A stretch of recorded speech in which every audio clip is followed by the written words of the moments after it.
네, 세계를 만드는 시간 나우 함께하고 계십니다. 이번 코너 역사 속에서 세계를 배우는 시간이죠. 세계사로 뉴스 읽기 덕성여대 이원복 석좌 교수 오랜만에 스튜디오에 나와주셨습니다. 교수님 안녕하세요. 네, 안녕하세요. 네, 별 일 없으셨죠? 네.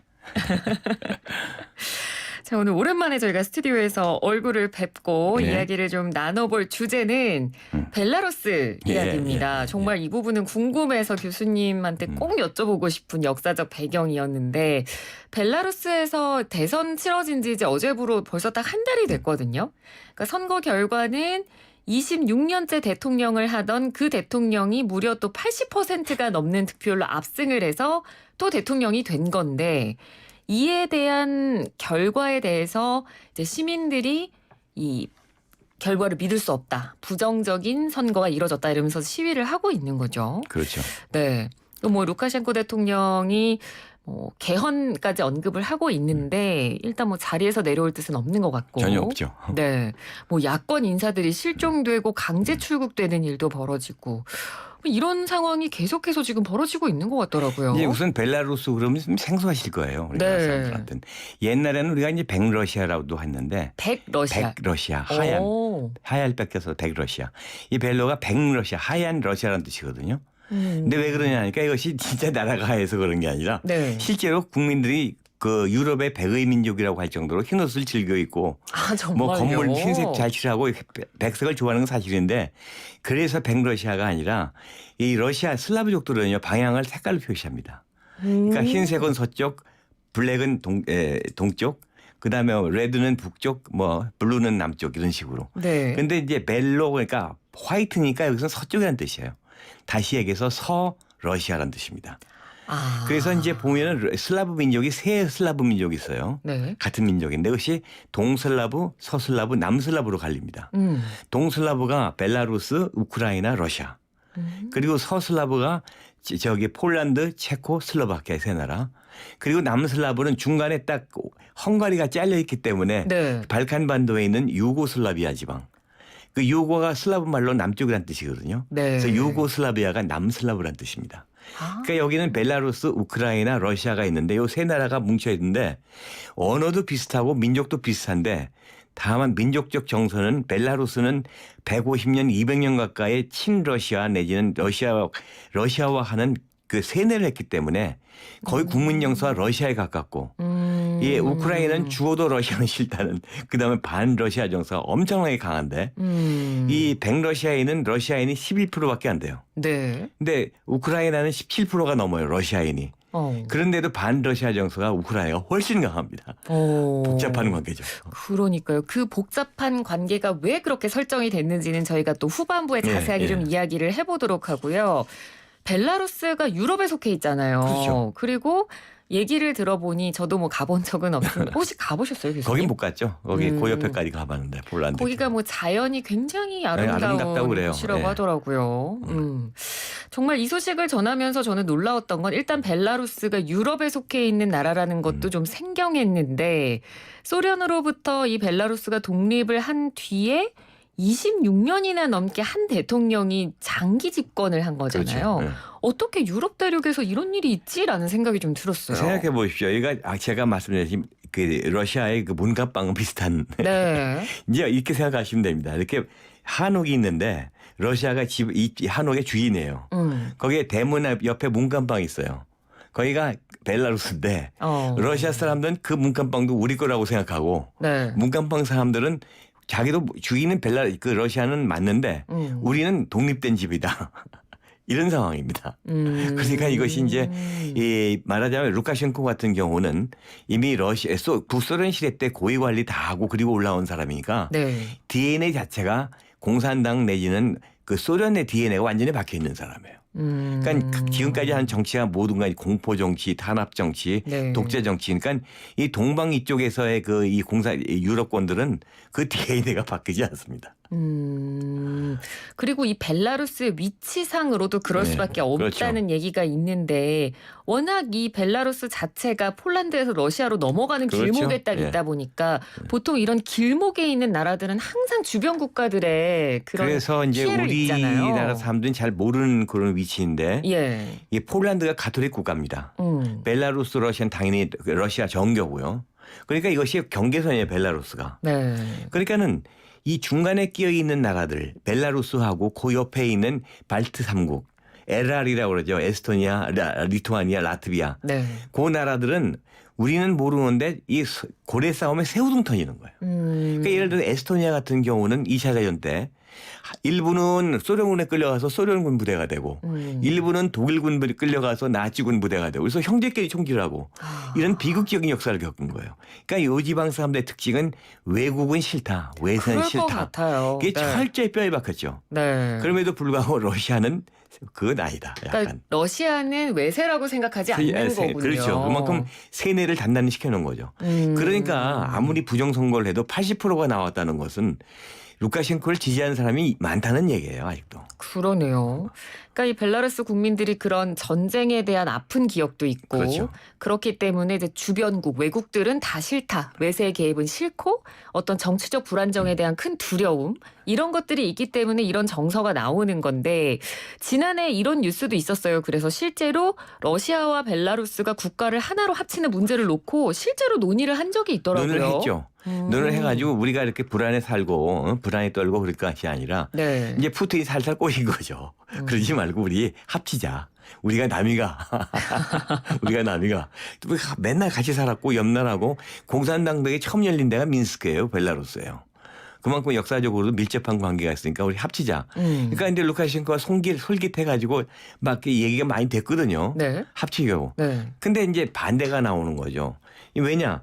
이 벨라루스는 독립국인데 연방국가가 되면 중앙정부가 새로 생기잖아요. 그렇죠. 그러니까 상부 정치기관이 생기는 거예요. 그러니까 우리가 독립을 잃어버리는 거라 해서 극렬하게 반대를 하죠. 그래서 지금 이것이 약간 지지부진해 있는 상태입니다. 아, 그렇군요. 근데 사실 저희 입장에서도 저희도 식민지의 역사가 있고 그렇죠. 정말 그 조상들이 피로 저희가 민주주의를 이뤄내고 나라를 이제 얻은 그런 역사가 있기 때문에 이렇게 힘들게 독립국이 됐는데 다시 그 나라의 어떤 나라에 속해져 있는 역사로 돌아간다는 것 자체가 좀 이해가 안 가는데요. 이해가 우리는 안 되는데 예. 이 벨라루스의 경우 그만큼 많이 러시아화가 됐기 때문에 저항 그 세력이 이렇게 강하지가 않다는 얘기죠. 아까 얘기해 주셨잖아요. 세뇌를 굉장히 네. 잘 시켰다. 네, 네. 어떻게? 그러니까 이제 그런가요? 러시아를 제정 러시아 시대 때 네. 벨라루스 못 쓰게 하고 언어가 비슷하니까 러시아 말을 국어로 쓰게 하고 뭐 이렇게 벨라루스적으로 문학 작품도 금지하고 그리고 심지어 스탈린 때는요. 예. 소련은 한 나라다 해가지고 모든 15개 연방 국가에서 고향에 대한 노래를 못 하겠어요. 우리의 고향은 소련이다. 그래서 예를 들어서 리투아니아, 뭐 에스토니아 거기에 고향의 민요 같은 거 있잖아요. 네. 이것을 일체 금지시켰습니다. 이것도 일종의 소련화의 그 세뇌 공작이죠. 그래서 리투아니아, 에스토니아 그쪽 발트 3국에서는 옛날에 싱깅 레볼루션이라는 게 있었거든요. 네. 그게 소련에 항거하기 위해서 고향 노래를 부르는 그런 혁명이 있었어요. 네. 상당히 좀 대단한 이런 이야기죠. 그러니까 보통 이렇게 우리나라의 역사하고 이제 자꾸 저희가 좀 네. 연관지어서 생각을 하게 되는데 보통 이런 식으로 식민지 정책을 시행을 하면서 언어를 말살시키고 네. 그런 노래로 강제 주입식 교육을 시키고 이러면 보통 이제 지식인들이 일어나서 민족주의에 일어나죠. 대한 걸 다시 고취시키잖아요. 그런 일은 없었나요? 지금 일어나는 게 바로 민족주의 세력들이죠. 지식인들이.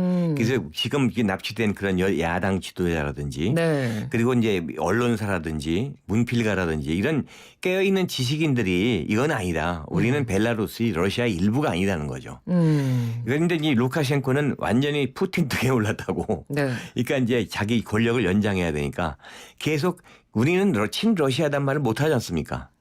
네. 국민 정서가 있으니까 우리는 친소련이라는 얘기를 지금도 하는 거죠. 아. 소련으로 러시아와 벨라루스는 하나인 거예요.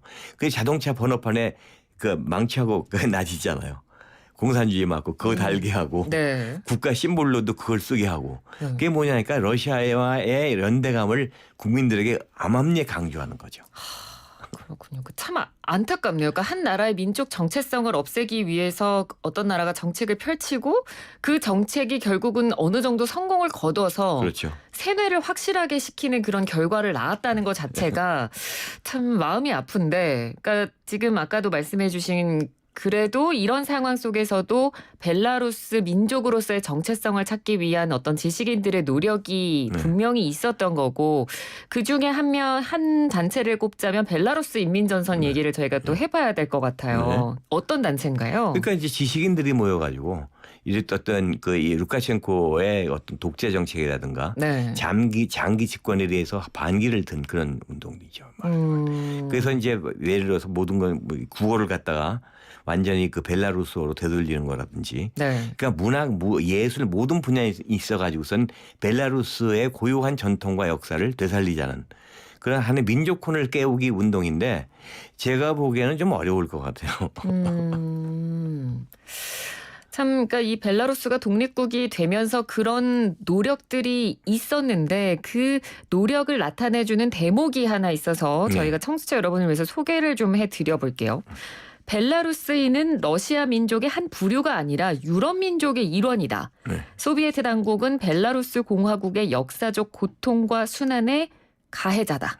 네, 이런 대목이 있더라고요. 교수님께서는 어떻게 들으셨어요? 가해자는 맞는데 많은 사람들은 가해자라고 생각 안 하고 우리를 네. 뭐 이렇게 발전시켜준 하나의 그 공동체가 소련이라는 생각도 강하거든요. 그러니까 역사적으로 분명히 이건 가해자예요, 러시아, 소련이. 근데 소련이라는 것은 러시아만 있는 게 아니거든요. 예. 15개 공화국의 공동체이기 때문에 러시아가 가해자라고 하는 것은 적절하지는 않죠. 소련이라고 하는 거대한 하나의 그 공동체죠. 공산주의. 네, 그렇군요. 그러니까 근데 아까 그리고 저희가 우크라이나는 완전히 정반대라는 이야기를 했으니까 우크라이나 얘기도 좀 해볼게요. 사실 우크라이나는 벨라루스와 유사한 상황에 놓여 있고 유사한 상황이 있는데 역사적으로 이게 굉장히 반대입니다. 이게. 네, 인종적으로도 됐을까요? 러시아인이지만 거기는 대개 타타르족이라고 해가지고 그 남쪽 혼합 터키 계통도 많고 네, 그런데 이 러시아하고 우크라이나가 결정적으로 틀어지는 하나의 사건이 네. 1930년 스탈린 시대 때 그 이 스탈린이 우선 이 사회주의 이데올로기라고 그래가지고서는 우크라이나가 곡창지대예요. 러시아에서 그 전체에서. 예. 제일 큰 곡창지대인데 이 시 종자까지 다 뺏어가 버렸어요. 그래가지고 놀라지 마십시오. 400만 명이 굶어 죽은 적이 있어요. 그래서 우크라이나 대기업 페민이라고 해서 역사적으로 유명한 사실인데 예. 오죽했으면은 이 우크라이나 사람들이 나치가 쳐들어왔을 때 환영했잖아요. 너무 오죽 심하게 당했으면. 너무 그랬으니까. 근데 이제 이 나치가 그게 아니라는 걸 알고 다시 돌아섰지만은 예. 결국 거기에는 이런 러시아에 대한 뿌리 깊은 어떤 스탈린 그쪽에 대한 그 민족 감정이 지금도 있고 최근에도 또 이렇게 크림반도 뺏겼잖아요. 네. 그러니까 감정이 좋을 수가 없죠. 그러니까요. 근데 흥미로운 사실은 네. 러시아의 역사가 우크라이나에서 시작됐죠. 거기 키예프 공국이라고 해서 거기가 러시아 역사의 시작입니다. 네. 자, 그리고 마지막으로 벨라루스의 역사와 관련해서 흥미로운 부분이 유엔 창설 회원국이에요, 벨라루스가. 근데 유엔이 창설됐을 때는 독립국가가 아니었잖아요. 독립국가 아니었죠. 근데 어떻게 근데 창립국가가 됐죠? 보세요. 유엔이 창립됩니다. 예. 그러면 멤버십인데 미국도 한 표, 러시아도 한 표, 소련도 한 표일 거 아니에요. 네. 일본도 한 표, 조그만 스위스도 한 표. 예를 들어서 스위스는 아니지만 그러면은 이 미소가 대결하고 있는 상황에서 서로 자기 팀을 많이 넣으려고 그럴 거 아니에요. 그렇겠네요. 그러니까는 이 소련이 뭐라고 그러냐면 우리 15개 공화국 전부 단독으로 가입하겠다.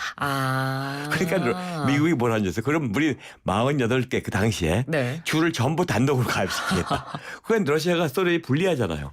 그렇죠. 그렇다면 우리 협상을 하자 해가지고 그 나치하고 제일 열심히 제일 절망했었던 벨라루스하고 우크라이나만 봐주자. 그래가지고선 15개 공화국 가운데 이 소련하고 우크라이나하고 벨라루스만 가입이 허용된 거예요. 그렇군요. 네, 그런 역사까지 있었습니다.